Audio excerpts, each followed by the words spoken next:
Okay, so real quick, I'm going to show you how to use the Sherwin-Williams Colorsnap Visualizer. I'm going to do it on web, but there is an app for it that we can use as well. The app is actually a little bit easier because on mobile there are some benefits that you don't get on desktop. I am doing this on desktop, but I'll explain what some of the differences are as I go. So the first thing, if you just search Sherwin-Williams Visualizer, you'll see that you find this here Colorsnap Visualizer for web. We're going to go ahead and click on that. The app is the Sherwin-Williams Colorsnap Visualizer app. It looks just like that little image that just came up. So you can see here, by default, we kind of have this stock image that Sherwin-Williams provides us with. But what we're going to do is we're actually going to use our own photo, which ideally would be a photo of the customer's house, right? So let's go ahead and click on Paint a Photo, and then we're going to upload a photo.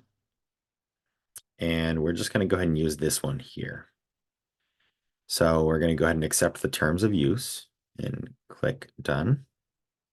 Okay, now you can see by default we've got this paint area option, and then we've got a few other options as well: paintbrush, a selector tool, an eraser, as well as this define area tool and take away area tool, a magnifying glass, and then of course a back, a forward, and then this one shows you what it looked like before. So you click and hold that and it'll show you what it looked like before.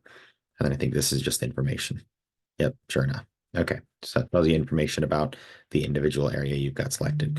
So we're going to start with this here. So this paint area tool, as a general rule, does not work very well. So you'll notice this bar may sometimes be in the way while you're trying to actually put the rendering together. So we're just going to go ahead and tap on that and get that out of the way.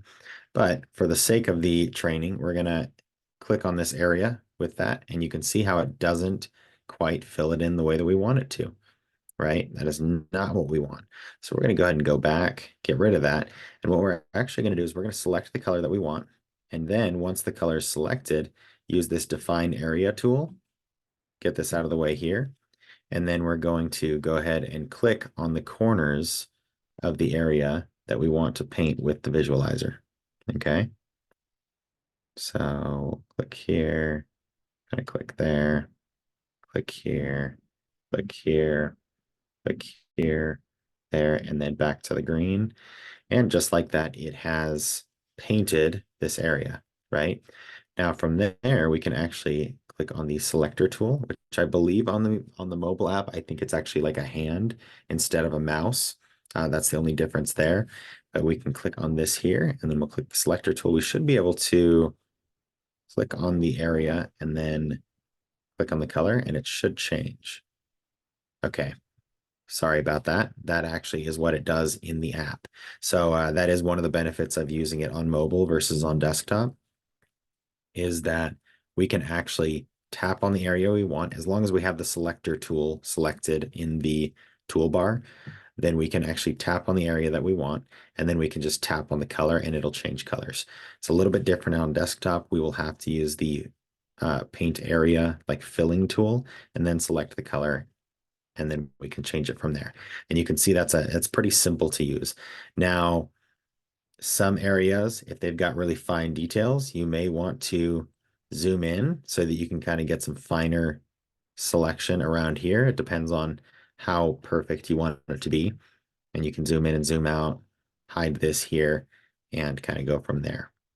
Now, another big benefit to doing this on mobile versus desktop is on mobile, you can, on top of being able to just tap on the area and change the color of that, like, oh, okay, apparently you can do that. No, don't know what happened. For some reason it worked that time. Okay, it's not working. Anyhow, normally on mobile, you can actually do that every time. You can just tap on the area, select the color, and it will change the color in its entirety. One of the other big benefits to doing this on mobile is you don't have to be exact on where you tap the angles, because you can actually, once you have, let's kind of go back here. Okay, let's see if we can get it back to where I'm in the middle of selecting. I can't. That's okay. I went too far back. Anyway, I'll start with this here and we'll kind of just use this to prove the point.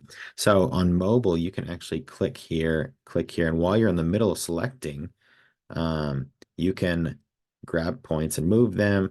Once you've got the whole thing selected, basically you can tap on the image with the selector tool, and all of these points that you can see here on the mobile app, as soon as you select this selector tool, you can click on the image and then you can actually grab those points and move them in and out to help line it up where you want it to be. So that's one of the big benefits of doing this on mobile versus desktop.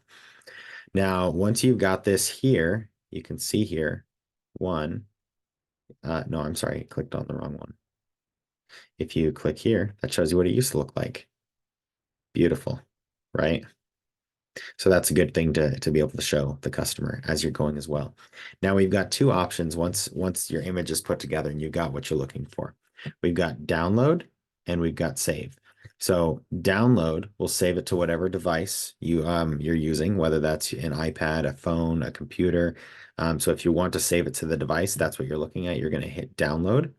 And then a lot of the time, if it's on like an iPad, you're going to hit download and then you're going to hit like save in photos. I think you may have to hit share first and then save in photos or something along those lines. But that's how you'll save it to the device. So for example, if you're going to upload it to the quote itself, that's the best way to do that. Now, if you hit save, it's probably going to prompt you to be logged in if you're not logged in already. There it is, sure enough. So it expects us to log in. We're going to go ahead and hit sign in. Okay, now that we're signed in, oh, maybe hopefully it doesn't want us to start over. But now that we're signed in, you can see here that this is what it's going to look like. It's going to pull up this little box here, and we can rename it whatever we want to. And we're just going to name it My Saved Idea 1. And then from here, we can go to My Ideas, and it actually has a log of all of the ideas that we have, all the different ones that we tried. Now, it's worth noting that when you save these, it will keep every color that you have selected on the palette. It will keep them on the palette, even if they are not being used on the home. So you can see here some of these like, oh, let's see if we open this project. Yeah, let's go ahead and load this palette. We're going to open this project and it's got all of these palettes here, right? Well, if we hit save now, what it's going to do is, no, actually it doesn't do this on desktop, but on mobile, what it'll do is it'll pull up a picture of the image, like the image here, and it will tell you which ones are being used in the space. So it's just worth noting that if you don't need all of these here, when you present it to the customer, it may look as if all of those colors are, oh, it may look like all of these colors are being used when they aren't necessarily, okay? So just keep that in mind. And with that, that is how you use this tool. It's a little bit different on desktop, a little bit different on mobile, but once you've got everything selected, it's pretty easy to, oh, wrong tool. It's pretty easy to make some changes, as you can see, just like that. Okay, and that's pretty much it.